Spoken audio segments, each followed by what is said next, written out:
Scott Hansen here from NFL Red Zone. I hope you're checking out 1 hour of 5 Yard Rush, one of the best podcasts on NFL football in the UK.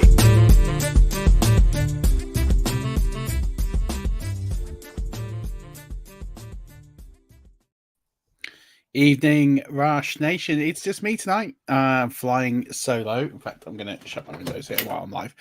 And welcome to the new flagship show. Obviously, no Dan. Dan has moved over to Dynasty. And if you missed last week's big sort of podcast announcement, then go back and listen to it. Long story short, 5 Hour College is coming back. Going to be headed by Simo from British Fantasy Football League, if those of you don't know him at all. And if there's anyone else who's sort of trying to catch up, the Dynasty show, Rich has unfortunately, Rich has moved to open up his own shop. We're so pleased for him. And Liam has unfortunately decided just to move away from doing content for the time being. And so while he's pulled away, he has decided that he's going to concentrate his own things. Dan has moved over from the flagship show hosting this to now he is responsible for the Dynasty outlet. So we'll see some podcasts and content coming from him soon. College will be firing up very soon as well. Neil is recovering from his knee surgery that he had last week. So I thought before I started bringing in some guests, and then the other piece is that Stocks is going to come back. So if you saw the intro, Stocks is coming back. He's coming back in a few weeks' time.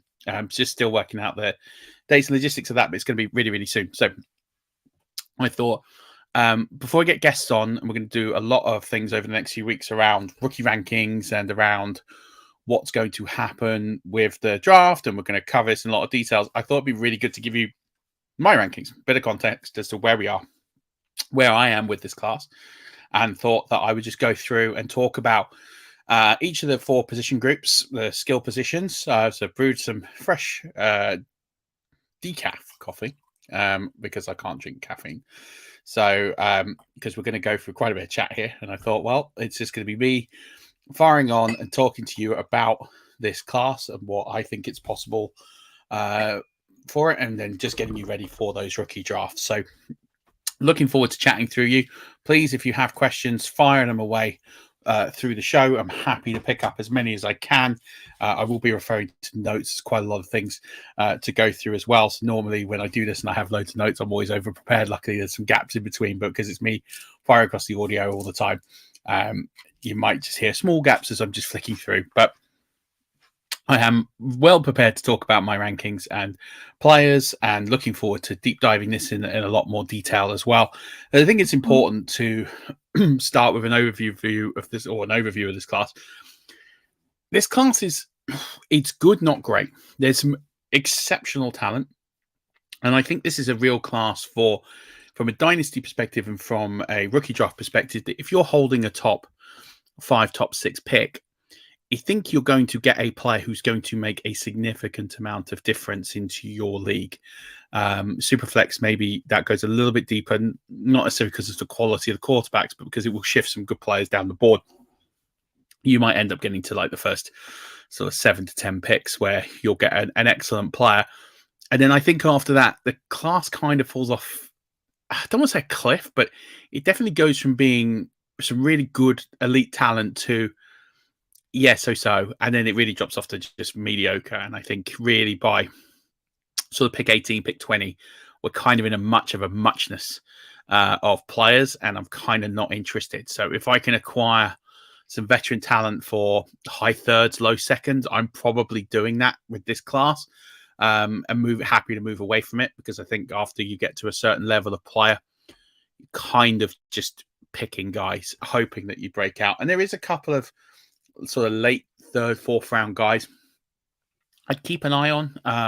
There could be some action, some steals there, but they're very much the exception, and the rate of return is going to be rather poor, I think. So for me, I'm really happy. Sort of if I won my dynasty leagues, or I was in the final of my dynasty leagues, I'm kind of quite happy to trade out that late second onwards and get rid of those rookie picks and look to try and bring in some veteran talent for that. So if I can get some veteran talent for a late second, players with a couple of years left on their contract. If I can get someone like a Robert Woods for a third, I'm probably really interested in doing that versus what I'm going to get in this class at that position, especially if I'm picking at the later end of rounds.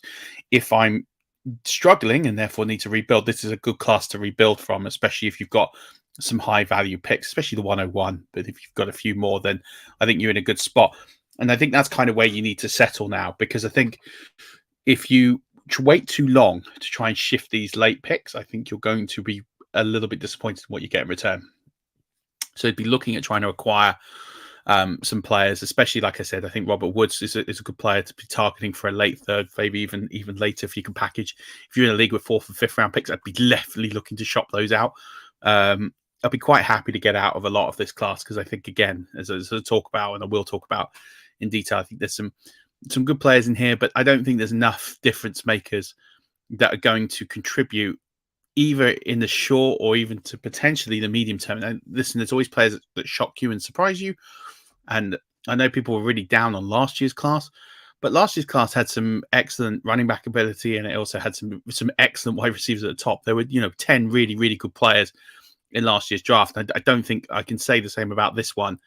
And then the problem was there was no supporting cast. It was kind of all good or all bad last year, whereas this is, in some ways, it's almost worse because you've got some really good, then you've just got a load of mediocre. And there's a load of players who will excite certain players. And that's probably good from a sense of a competitor standpoint. But for me, like I said, I'm probably in the camp where after about pick 19, 20, I'm probably out of this class. There's probably one or two players, if I can't get out of the picks, I'm quite happy to take. But there's not a lot, if I'm honest with you. I'm quite happy to just try and move on as much as possible. So I'm going to go through them position by position. There's some, I'm not going to go through every player. But the reason why is I could, but I don't see the point. I think, like I said, we're going to get to a point where it's just a much of a muchness, and there's players that we just really need to talk about at every position. So I'm not going to go into too much detail with the players at the very bottom end. They're just players I have on a board.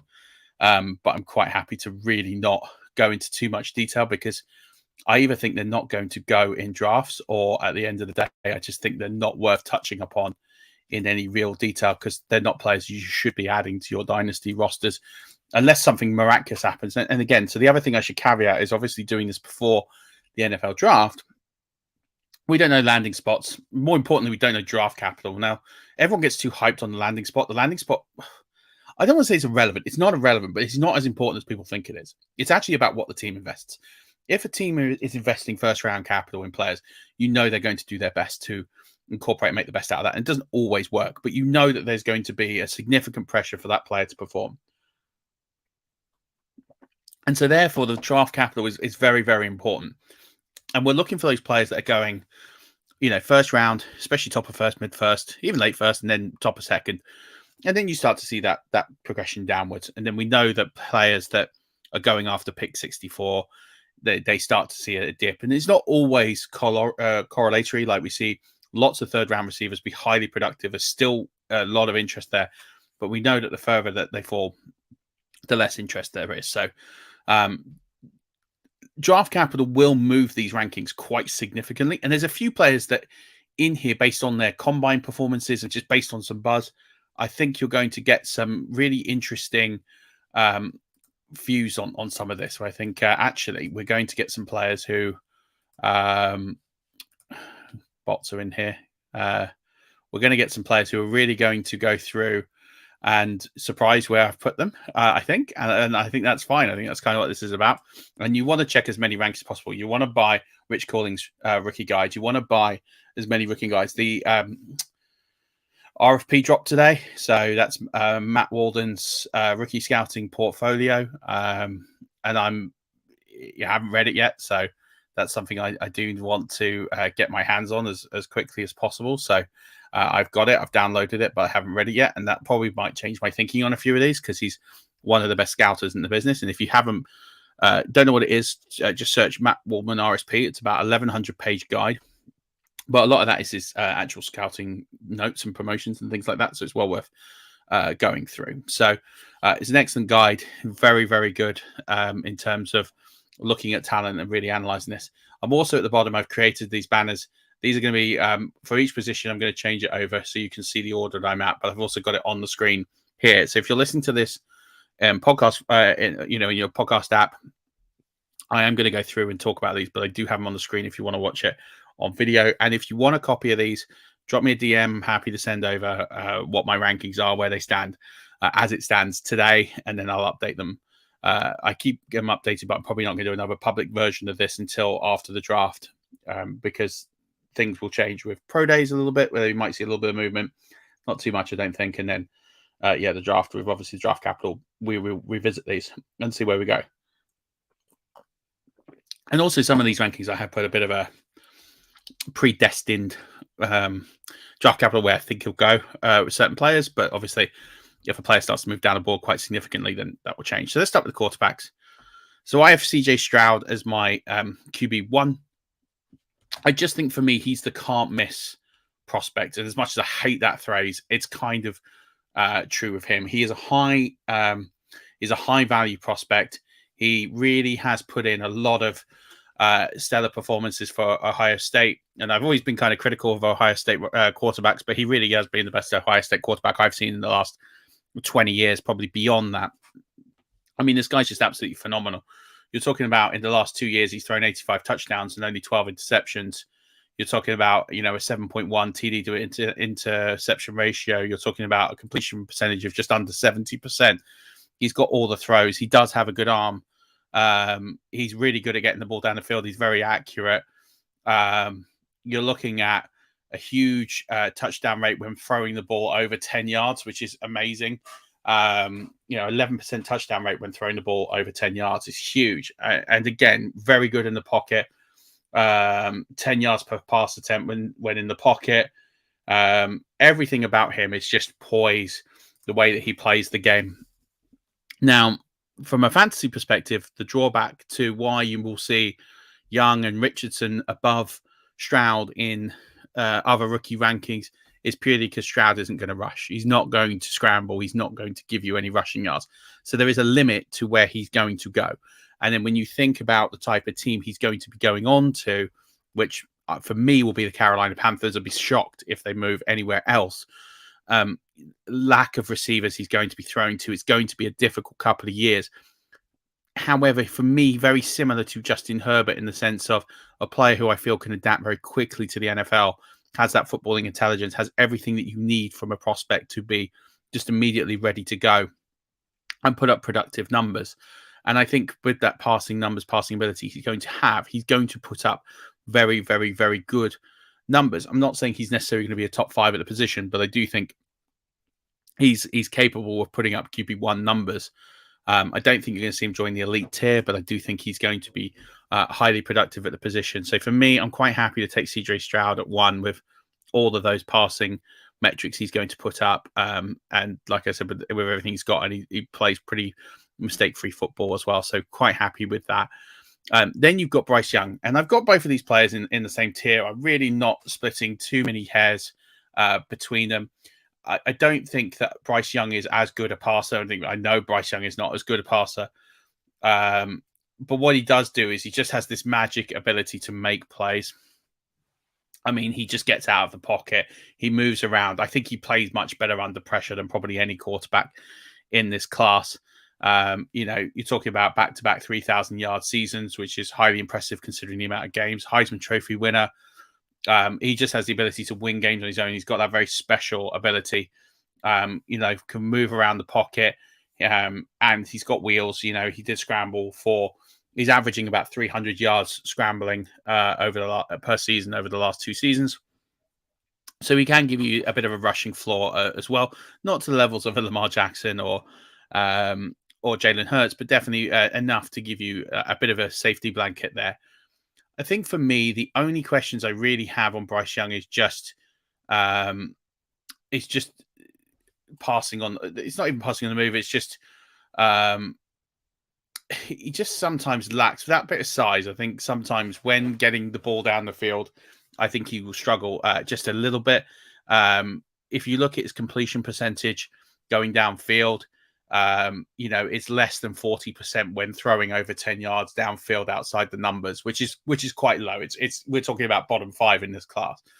So there is an issue with him when he's on the move, getting the ball downfield and making huge plays. But then again, how often is it that that's going to happen? And also standing in the pocket and firing deep, especially outside the numbers, is an area of concern. I think you're going to see a lot more where he's going to try and create plays for the slot, plays over the middle, try and run around, which will be good. But again, you're thinking about big touchdowns, those 50, 60, 70-yard touchdowns that can just, win you weeks on your own. I don't think Bryce Young is going to give you as many of those as, say, someone like CJ Stroud, but what he will give you is rushing ability. So I think that's my only concern on Young, but I do think he's a high-level prospect. I'm quite happy to have him in the same tier. If you've got a preference of Young over Stroud, I understand it. For me, I just think Stroud is a little bit more polished and ready to go. Then we come to the talking point in this class, and it's Anthony Richardson. Now, I kind of have him here because I really am just not in on the rest of the class, more than I think that Anthony Richardson is actually good. Anthony Richardson probably is one of the, if not the most athletic quarterbacks that we have seen in the draft process for 20 years. And at the same token, there just aren't many guys that are like him that have been before. Cam Newton and Dante Culpepper are kind of about it. Maybe you can throw Michael Vick in there. There just aren't that many guys that have been like Anthony Richardson. And the way that he tested on his combine was out of control. And I think at the same token, what he has done is he set himself up into a stall where he's going to be highly sought after and highly touted. And people are going to absolutely fall in love with the athletic traits. But for me, he's not demonstrated anywhere near enough in his college game to warrant the kind of attention that he's had. He's played a very minimal amount of games in college. He's started a very minimal amount of games in college. Can't remember off the top of my head. It's like 12, 13, 14 games. It's not a lot. This guy couldn't beat out Emory Jones, who's not a great quarterback. Couldn't beat him out in his first year, in his second year. And then we see him last year really struggle as a starter. Very, very low completion percentage, under 60% completion percentage in his career. He has decision-making issues for me, really struggles to find open receivers downfield, tries to go into Superman mode and wins games on his own. It reminds me a little bit of Jameis Winston in that sense of just sometimes he sees the mist and it just goes. And I worry about his lack of experience. I worry about his lack of game-winning ability, and I worry about his lack of decision-making and just trying to do too much. And I think if he can get a coach that can rein him in and limit those mistakes, and I think he will be on the way to being, a decent level quarterback. I do think he's going to need to sit a year before anything happens. I think if you're drafting Anthony Richardson to be your first-year starter, or to come in to be a first-year starter, I think you've got big problems as a franchise, and I think he could easily be set up to fail. And so for me, I don't actually really rate Anthony Richardson all that much. Having watched him at Florida, I don't think he's a great quarterback prospect. I get the athletic traits could make him absolutely nuts. And he could be. And the rushing ability is going to be huge. And that's what's really kind of separating him. That's what kind of makes him an interesting QB prospect from a fantasy perspective. And I think he definitely is going to fit into this world where he is a much better fantasy QB than he is an actual QB. So for me, I get taking him third. I wouldn't spend in a 1 QB league. I would not spend a first round pick on him. I've seen him going as early as like the 103, and I think that's just wild. I get it. People think he's going to be a league winner, but this guy has a 1.6 TD to interception ratio. He has struggled to throw significant amount of TDs. His completion percentage last year was 54.7%. That is amongst the bottom 3% of all quarterbacks since 2000 who have rocked up to the combine. That is how bad we're talking about he has been in college. Like, that completion percentage is as bad as it's going to get. He is, in terms of the 15 combine invites, and some of these statistics are from Sharp Football Analysis. He was 14th in on-target rate under pressure, 15th out of 15 on target rate without pressure.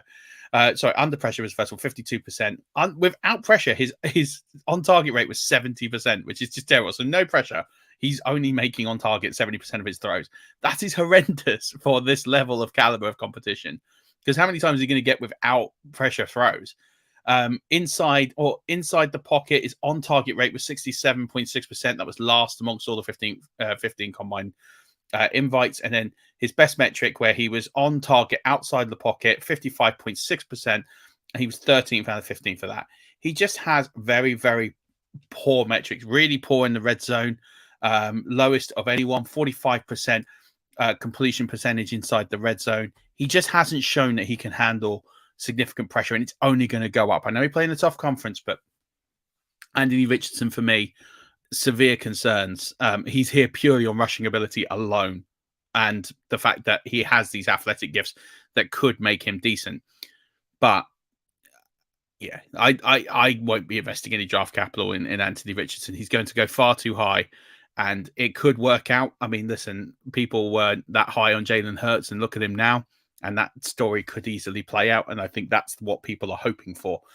But it is hope, because he's definitely nowhere near as good as what Jalen Hurts was in college. Let me tell you that. So we move to Will Levis. Will Levis, who I have below Anthony Richardson. And it's purely because Will Levis has a great arm. He has this profile that he could very much, he gets comped to Josh Allen quite a lot because he's a big guy with a big arm, right? Josh Allen was very different. Josh Allen actually proved in college how good a player he was. He was a top 7 pick. A team went up the board in the Buffalo Bills to get him. They went up 6 spots in the draft to draft him. You know, they believed in that guy.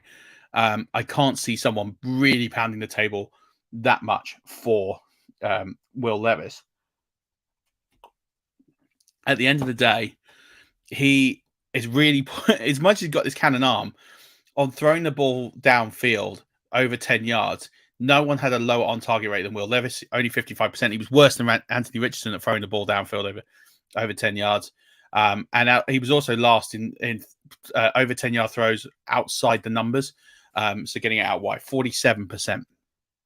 So not great on the run outside the pocket. Not great at sort of just adapting and trying to get the ball. He's not accurate going down the field.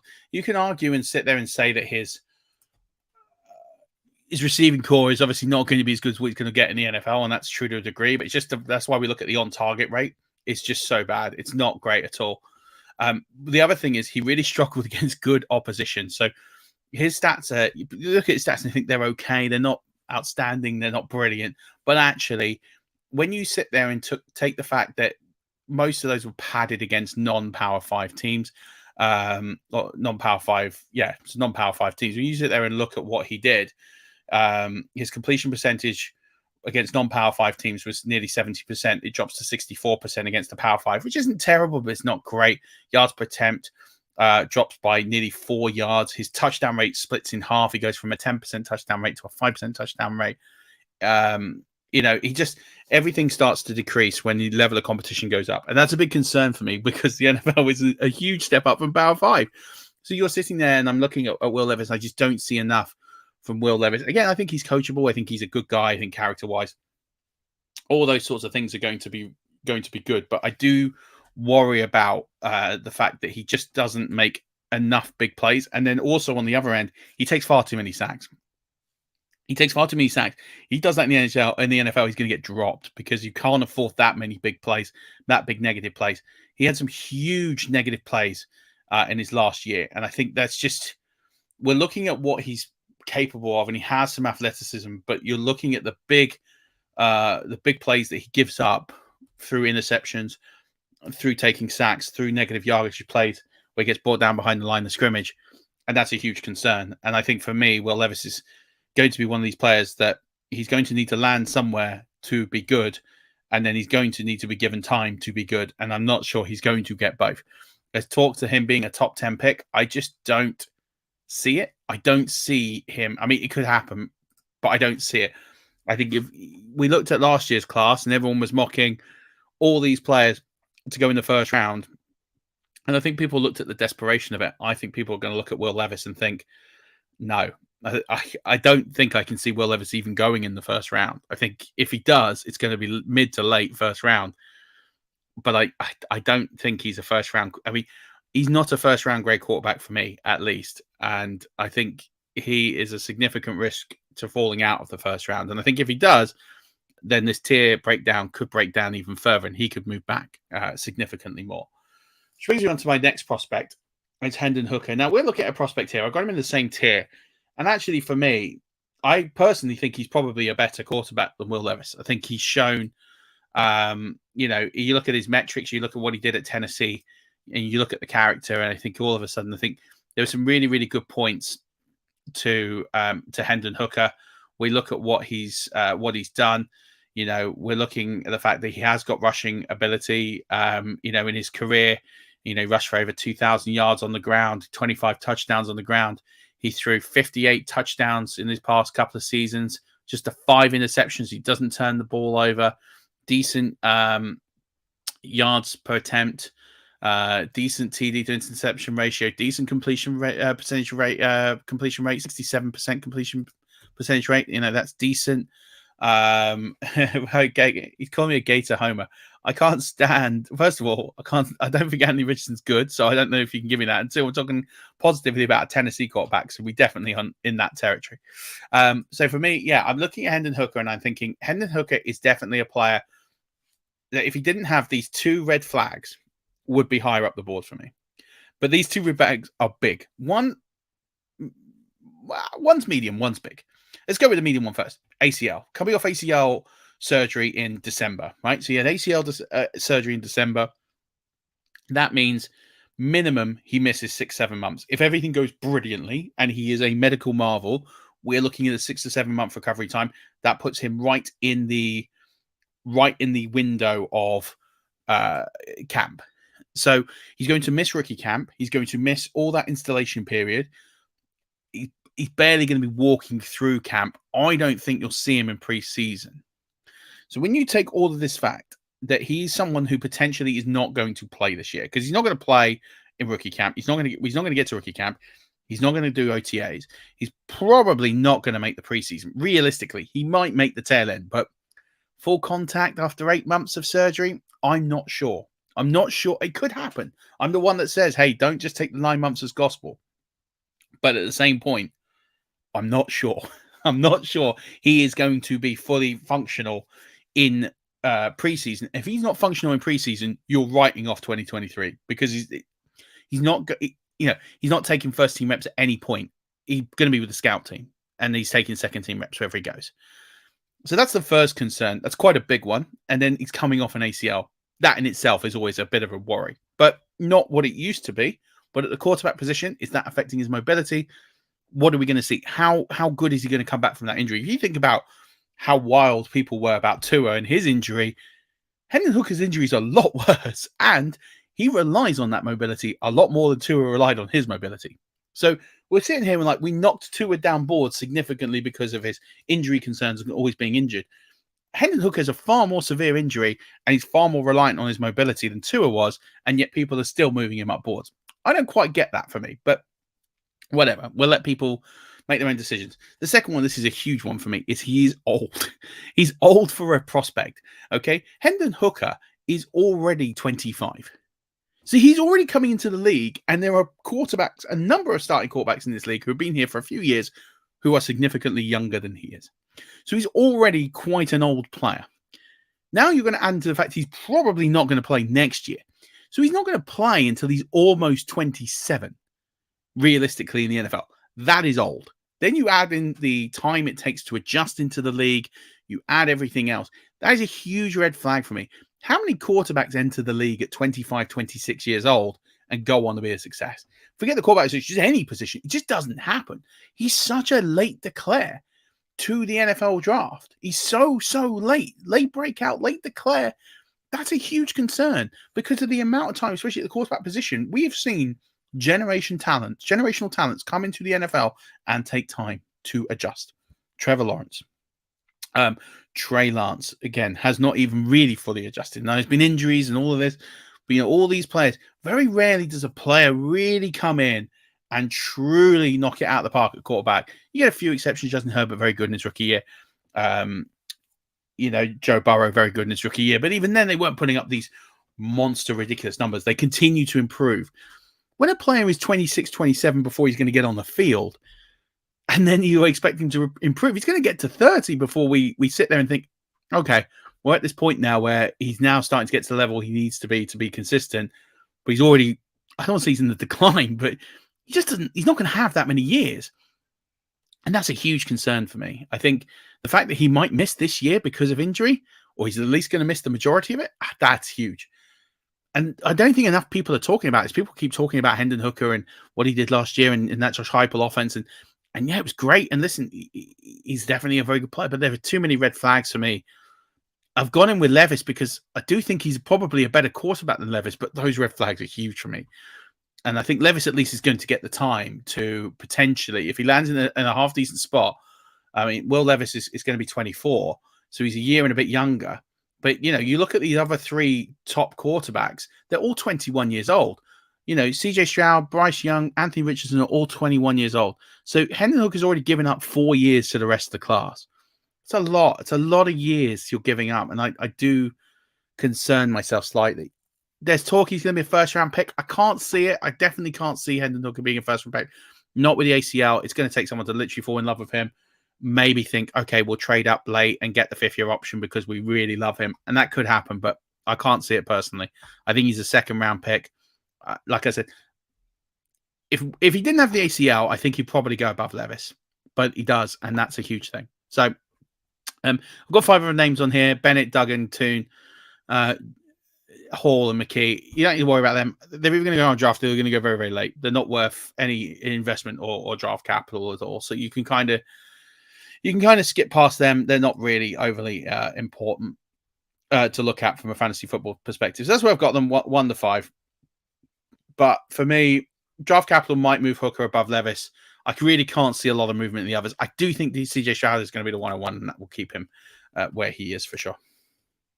All right, let's look at running backs. So no surprise, I've got Bijan at the 101.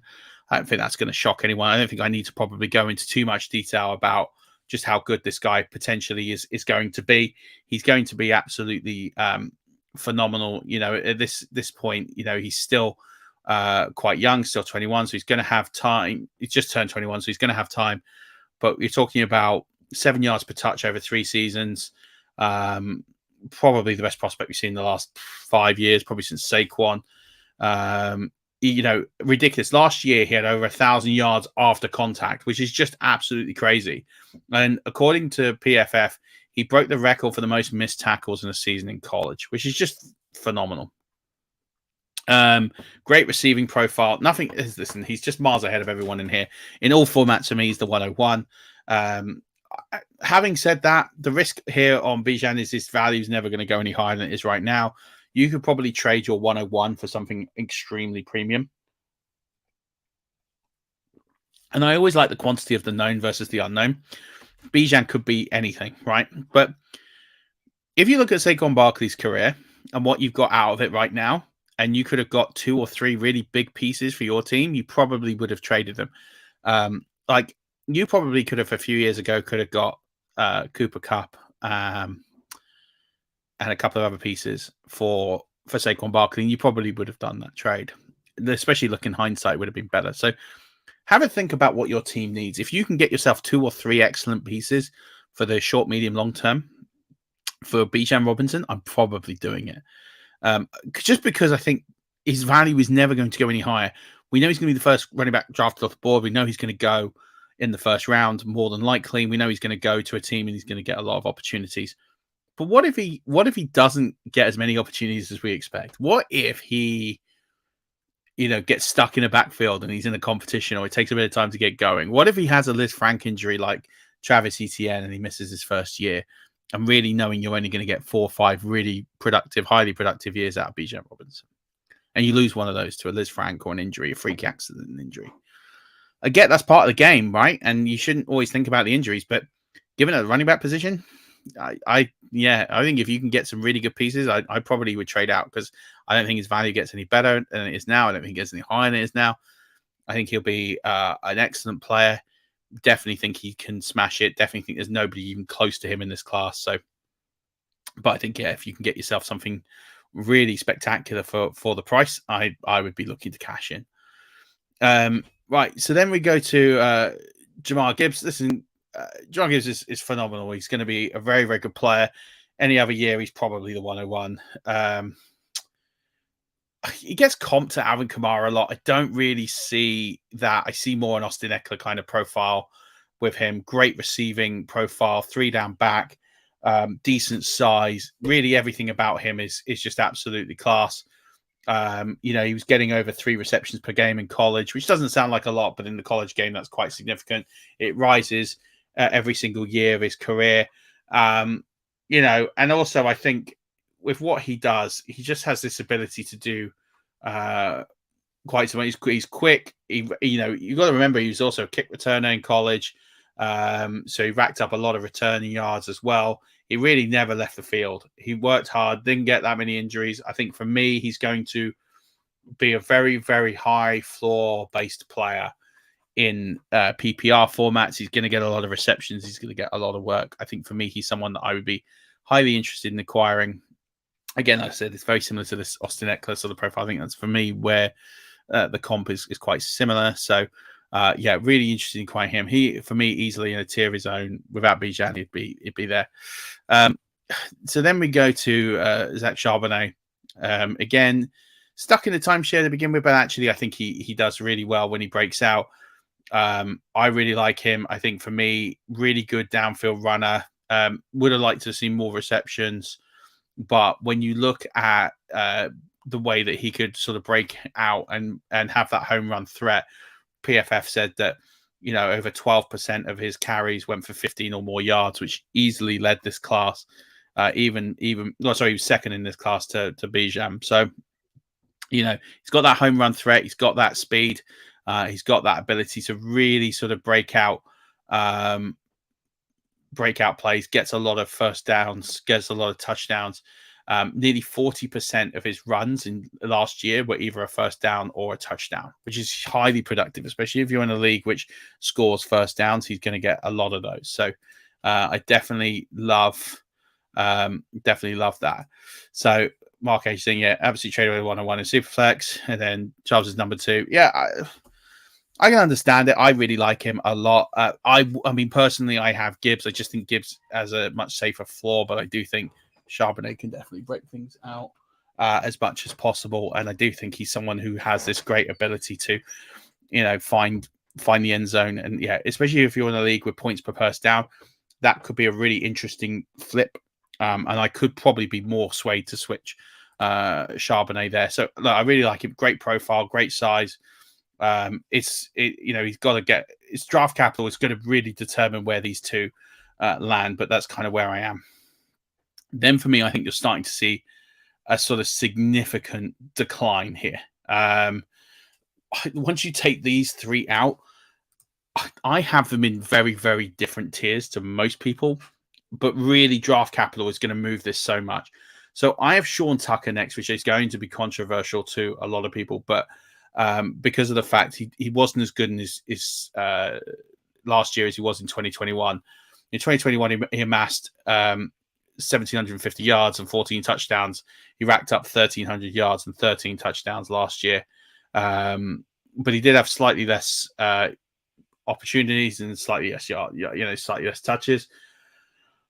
And he's the size. People just don't like him because he's size. He's 5'9", 207.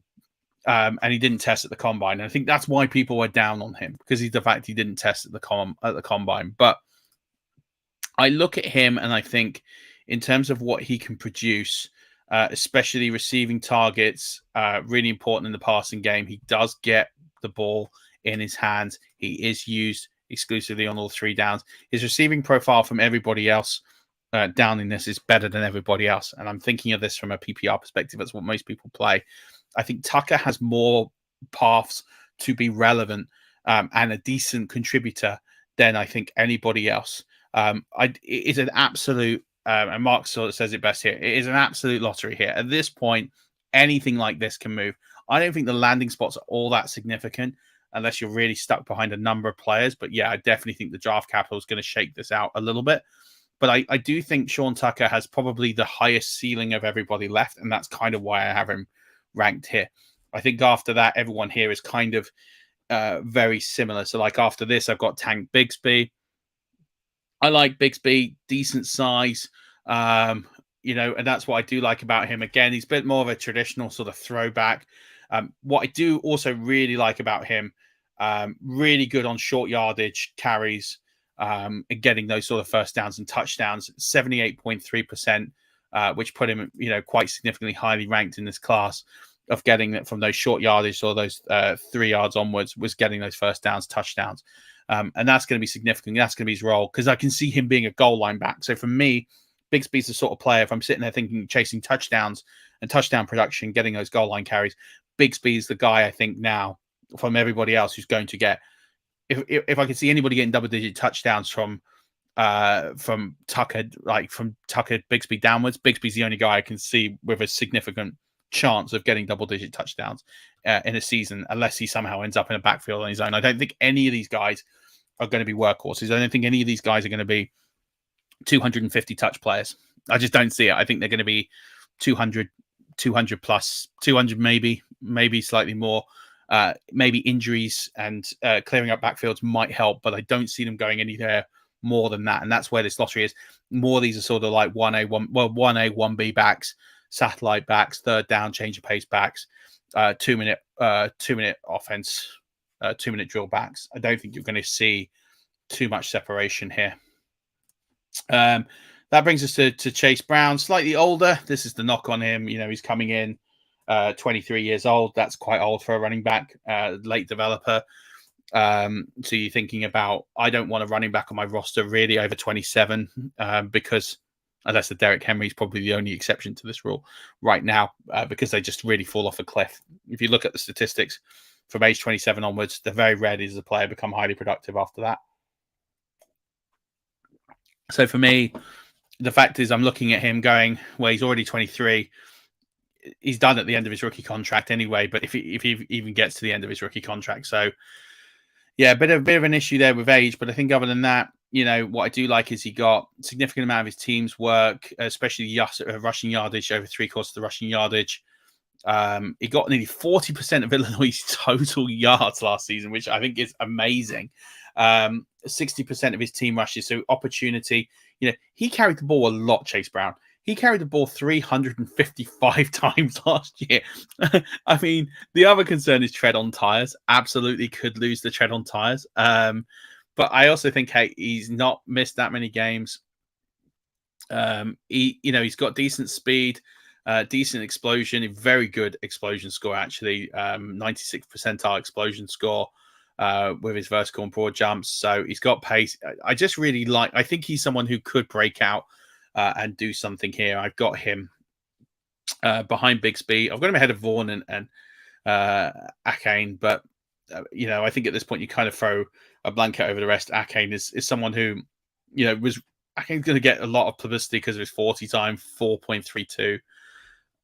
It's not everything. I mean, how often is a running back going to get to 40 yards? Like, that's my thing. He's got good burst, decent reception profile as well. But for me, 5'8", 188 pounds, that's a concern for me. Is his shape and size? I think he's got some ability, but we've got to be a bit careful here. I like Deuce Vaughn. I think Deuce Vaughn, he's a love or hate player. I actually think you look at what he's done production wise. I mean, 767 touches, 4,884 yards, 43 touchdowns. It's absolutely mental. He averaged nearly 24 touches per game, which is just absolutely mental. But again, tread on tires, but carried a workload. Those three guys are very different. They're very similar in the fact they've all had huge workloads, all worked really hard, all proven themselves. But is there really any love here? And then we really start to drop off a cliff here with Apicanda, Miller, Spears. I got Deuce Vaughn twice. I just realized that this one's wrong. I think that's why I had him and I moved him up. Reshon Johnson's really interesting because he obviously played behind Bijan, and then he's actually a good running back in his own right. So it'd be interesting to see what happens with him. But I think for me, once I get to Reshon Johnson, I'm kind of done.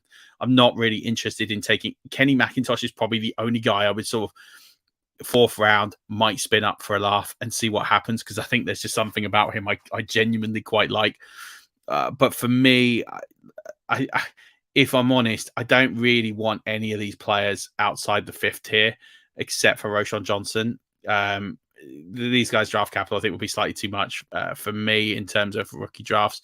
I'm quite happy to take a punt on Roshan Johnson, because I'd like to see what he does when he gets away from Bijan Johnson, Bijan Robinson, and then maybe Kenny McIntosh as a really late round flyer guy. That's kind of where I am with those. Let's get to wide receivers. I'm conscious of time here. I thought I'd be sort of done by now, and I haven't even got into it. This one's pretty easy in the sense of, if you look at how I've got my wide receivers here, I really want to only talk about the first three tiers quite significantly, and then the rest I'm going to kind of glance over, because once we get past Jalen Hyatt, this class drops. I mean, we're talking about those first six guys are real potential difference makers in their own right. And again, draft capital is going to change this slightly potentially. After the first six guys, this really goes from having like a top 3 or 4 round player in redraft, if you think about like the standard of the class, to like the 10th round. It really does fall off a cliff. And there's a couple of guys in here I root for and I think can do something, the right opportunity with the right draft capital, with the right landing spot, the right coaching, but it's going to take a lot. They are going to be exceptions. I think it literally goes from being highly class, top tier, highly productive, to contributors, wide receiver 4s at best, flex plays at best, on odd weeks. Like, I don't think you're going to see a lot. And I think it literally goes like that so quickly. So, Jackson Smith-Njigba is definitely going to be the guy to watch. Again, a huge year. I mean, we're playing. He was so good when he played with Garrett Wilson and Chris Olave. I mean, this might be one of the greatest college receiving corps of all time. And he's huge. I mean, people forget when Wilson and Olave set out of the Rose Bowl, he went off for 15, 347, and 3. I mean, that's just absolutely nuts. And he posted in the 7 games before that Wilson and Olave were active, the final 7 games of that season before they set out, he posted 97 yards or more. So this guy was competing with 2 first-round NFL wide receivers who broke out massively and were in running for Rookie Player of the Year, Offensive Rookie Player of the Year, and Rookie of the Year. And yet still, he was highly productive. That's just nuts, like how good this guy is. Absolutely cream of this class here. He's going to be phenomenal. Look forward to seeing him break out. Having said that, let's look at Jordan Addison. So, Jordan Addison for me is a guy I absolutely root for. I think he's absolutely phenomenal. For me, Jordan Addison is the reason that Kenny Pickett went in the first round. Like, he's the only reason he went in the first round. Because we saw Kenny Pickett last year was pretty, I don't want to say average, but I mean, he was all right, but he wasn't great. If it wasn't for him, if it wasn't for Jordan Addison at Pitt, he absolutely would not have gone in the first round, because he made some spectacular plays that I think made Kenny Pickett look better than he was.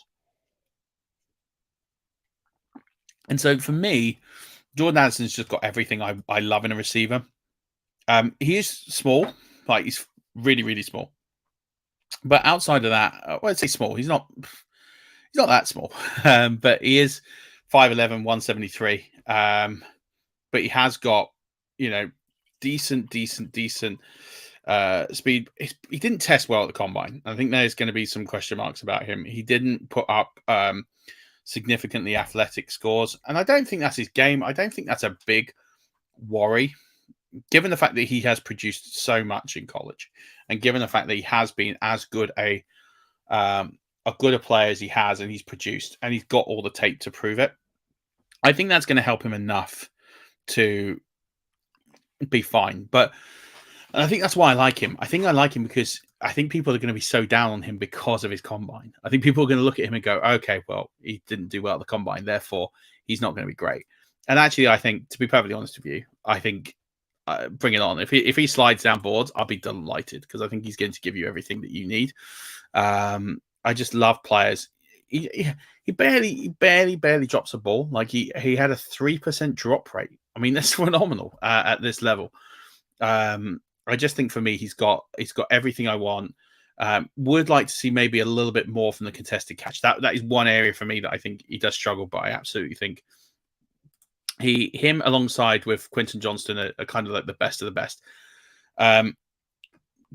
Quinton Johnston is like an absolute machine. Like, you talk about testing at the combine, he didn't even have to run. But you look at his explosion score, the vertical jumps, the board jumps, he was phenomenal. Great athleticism. He avoided 19 tackles according to PFF last year, which puts him second in this class. Great after the catch ability. He averaged 19 yards per reception in college, which is just phenomenal. And I get part of that is probably the level of competition he's playing against. But yeah, you got to remember, he took ECU to the very, very far. And I just think he's got so much ability here. He's a receiver that you just absolutely want to watch more of. The only problem is he can be a bit boom or bust. He reminds me a little bit of Mike Evans. Like, it's going to be feast or famine. He's going to have games where he's going to get fewer than 50 yards quite significantly. I think it was close to half of his games in college he got fewer than 50 yards. So it is a bit like watching Mike Evans' pro career to a degree. But when he goes off, and he'll be a league winner for you in those weeks. So it's definitely game week winners. So I absolutely love Quinton Johnston. I think those two guys sit nicely behind JSN. And I'm quite happy with those three as a top three. I think these next three guys you can kind of put wherever you like. I think they're all interesting in their own way. I think they're all going to be good contributors to the NFL. And I think for me, these guys are guys I'm really interested in being in. So for me, I've got Jalen Hyatt sixth. It wouldn't shock me if he's the next wide receiver off the board. I just think for me, he is so good. In terms of his ability to just make game-changing plays. With how that scheme he's come from, I just think for me, he's just got everything that you kind of want to see. 440 40 time, which is quick, highly explosive, especially given his size.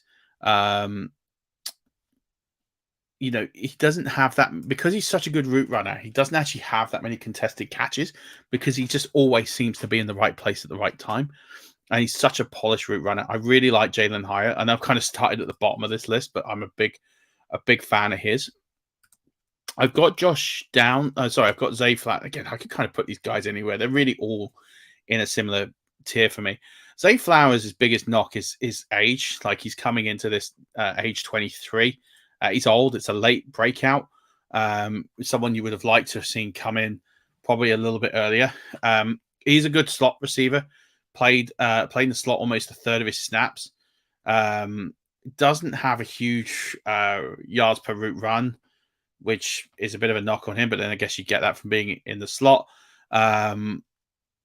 But in terms of, for me, what he does have is, this great ability in terms of the amount of receptions, the amount of workload he got. He had 30% of his team's receptions, 36% of their receiving yardage, 57% of their touchdown catches. And, for me, he ran a lot of routes. I think he ran the most amount of routes of anyone in this class by quite some distance. Yeah, there's going to be some concerns. Athletics, his athletic profile isn't absolutely brilliant, but in terms of, you can see him as a slot in the NFL, and I think he's going to be really, really good here. Then you've got Josh Downs. Josh Downs, again, he's definitely a slot receiver here in the NFL. He's going to be really, really good. Significant amount of receptions. I don't think any player had more receptions than him last year in college. 12.3 yards per reception, which is, again, very decent, given he's from the slot. For me, what I do like about him is he's just got the ability to beat man coverage. He's very, very good at beating coverage. Again, polished route runner. I think for me, what he does need to work on a little bit is just getting a little bit better at, not so much at the contested catch, but actually just beating the guy on the line. That's the thing that kind of shows out. But Josh Downs, I can see him going to somewhere like Carolina, putting him in with CJ Stroud, and I can see that partnership working quite nicely. And I think he's the sort of player that staying in state would work well. But I see potentially, if I'm looking at so I think those first three guys will be first round picks. If I'm looking at the next three, Josh Downs is the guy I would probably bet to be the next first round pick to sneak in there at the end. But I can see players falling in love with Hyatt, and I can see players potentially, coaches falling in love with Flowers. Then you got Butte. So someone saying he's criminally underrated, needs to be straightened out. I think he got this tag of being underrated because he's a former 5-star recruit, and then you've got the injury, and he's young. So at the end of the day, he has got loads of time on his side. I just think for me, he was very, very bad at the combine, and that kind of says to me, when you're that bad at the combine, how much of it is nerves and how much of it is you just didn't do the work. He strikes me as the type of player that just didn't do the work. And I've got him at the top of this. So I draw a line under Hyatt and say, these are the guys I'm just not overly interested. There's one or two guys. But I do think for me, there's two guys in this group that I think could rise into a different tier. Butte is one, but you're right. I think he needs to have a significant jump up. That significant jump up is going to have to be coaching. I think he's going to be a very slow starter. He's someone who's going to need a significant amount of help to get to where he needs to get to. I don't think he's going to produce it straight away. And I think he's going to have to change. He's going to need senior guys in the locker room to help him because he is so young. He's going to have to adapt. The other player I absolutely think can separate himself as two. The first one's Cedric Tillman. He's coming off injury. And because of that injury, he went back for a fifth year. Now, when players go back, I'm always slightly concerned. But when it's injury, he's like he backed himself to go back after injury to then come through and further his career. And then he got injured again. And that's the risk of going back. But I do think Tillman is the sort of player. The injuries are the biggest knock on him. If he can stay healthy, then he is someone who will be productive at the next level. But it is a case of he could have had one too many injuries. But if you're playing the game of he's someone who's going in the third round in rookie drafts, I'm more than happy to take. I'm looking at what is available in the third round of rookie drafts. Really, for me, Tillman is the value. Because I can see him with his profile and the way that he has played with the pro offense that he's come from. It's not going to take him a huge amount of adjustment to get into an NFL scheme and be a highly productive receiver in the right fit and the right scheme for him. Injuries is going to be the big question mark. I'll spend the third round pick if I can't get rid of it for Tillman because I think he's got that ability. Marvin Mims is another one. So Marvin Mims, for me, it's just not as good as the guys ahead of him for what he is. Like he's another. He's just someone, he's a burner. He can get downfield. He's coming from a good school in Oklahoma. He's playing the pro offense. 17 yards per target is really impressive. 36.7% of his targets were on throws that were over 20 yards downfield. So he is that sort of burner. He can break the field. But as we've seen in classes go by, these guys aren't great for fantasy football. Please excuse me. So, unfortunately, my problem with him is I can't see him being highly productive because he's not as good as players who have been that big vertical threat in previous years, and they haven't been that productive. I mean, what I'm kind of looking at him is thinking, if everything breaks right for him, he is going to be a wide receiver 40. And I'm just not that interested in having a player like that on my roster. I think if he can break the lines enough, and if he can get enough of those sort of 3 for 4 for 115 and 1 or 2 days, and he can get enough of those in the season that makes him a difference as a flex play most weeks, that's where he'll have value. And that's where there is some interest in me. And to be honest, I've got him above Tillman. I think I'm probably going to revise that. I'll probably put Tillman above him. And I think the only reason I've got Tillman there is the injuries. But actually, I think I'm probably going to be less scared of the injuries because I think Mims' path to fantasy relevance is going to be unless he ends up on a team where he's going to get a lot of deep balls, I can't see him putting up enough consistent fantasy weeks to be productive. That's my big concern with him. Everybody else on this list, I mean, Rashee Rice is someone I've not really covered yet. He's someone who I think, again, could have some interesting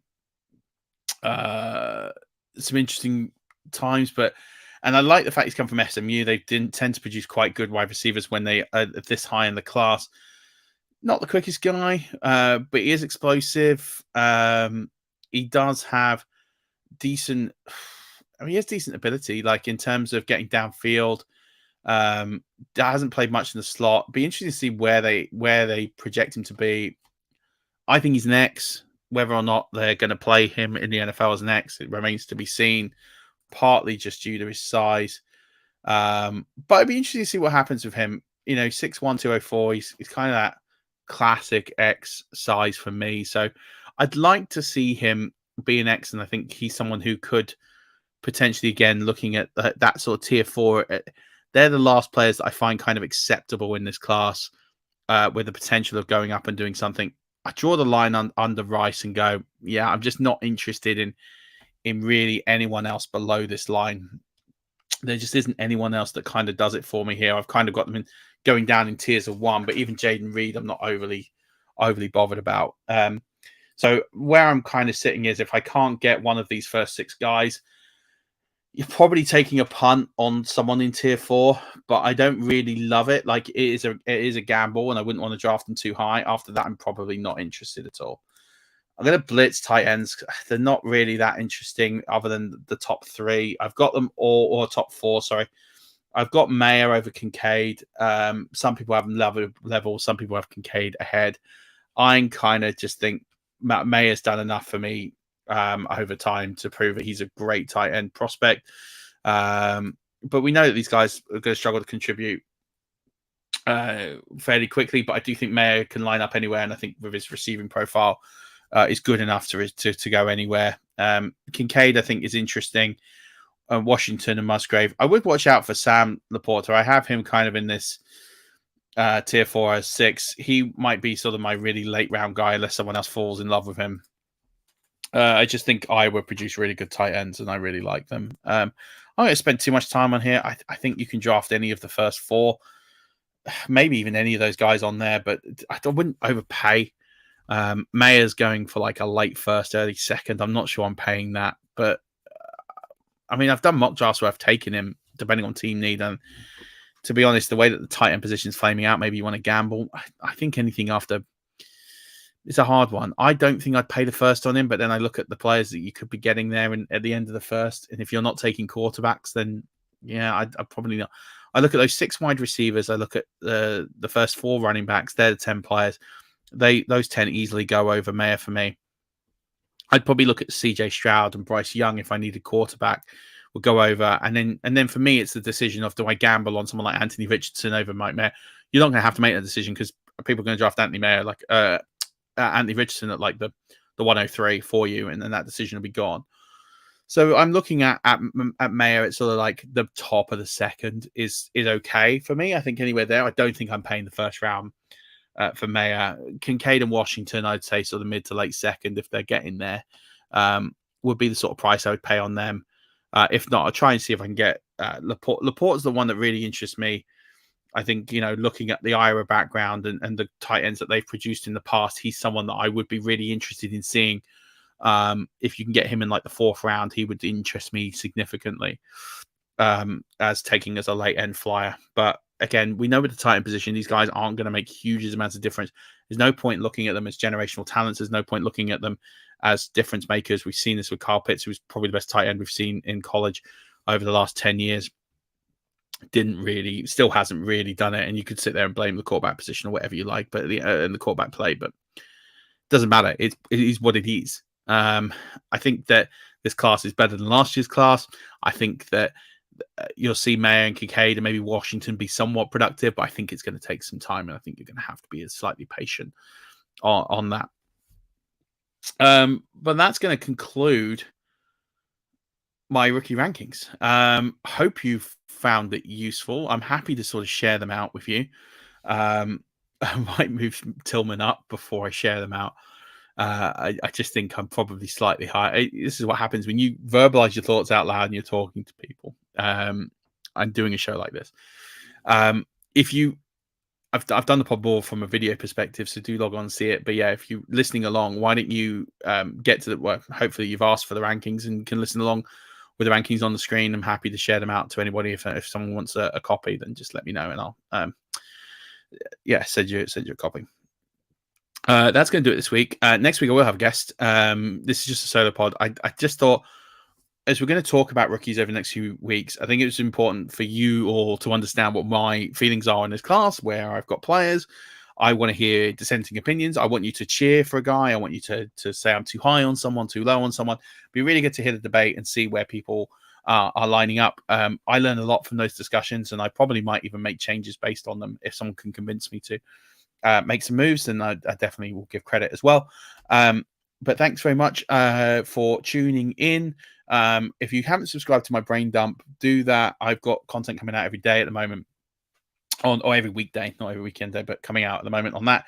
So do check that out. There's some cool stuff going on there, and some old previous stuff on there about like value-based drafting that people have been asking me for recently that have gone back and read it and gone, oh god, that was really useful. So do check that out. Stocks will be here in a few weeks. Next week I have a guest. We'll do more rookie chat. We'll push the conversation on. We're going to get ready for draft season. It is April. It is Easter next week. So if I move the day, I will give some notice, but I might still record on Easter Monday. Is bank holiday here, which means we're not working, but I hope to hopefully still do a show. That's the plan as it stands right now, but we'll see how we get on. People have been asking about my health. I am doing better. Still trying my best to recover and do better, but yeah, I feel much better than myself. So that's always good, and appreciate all the well wishes and messages that I've received.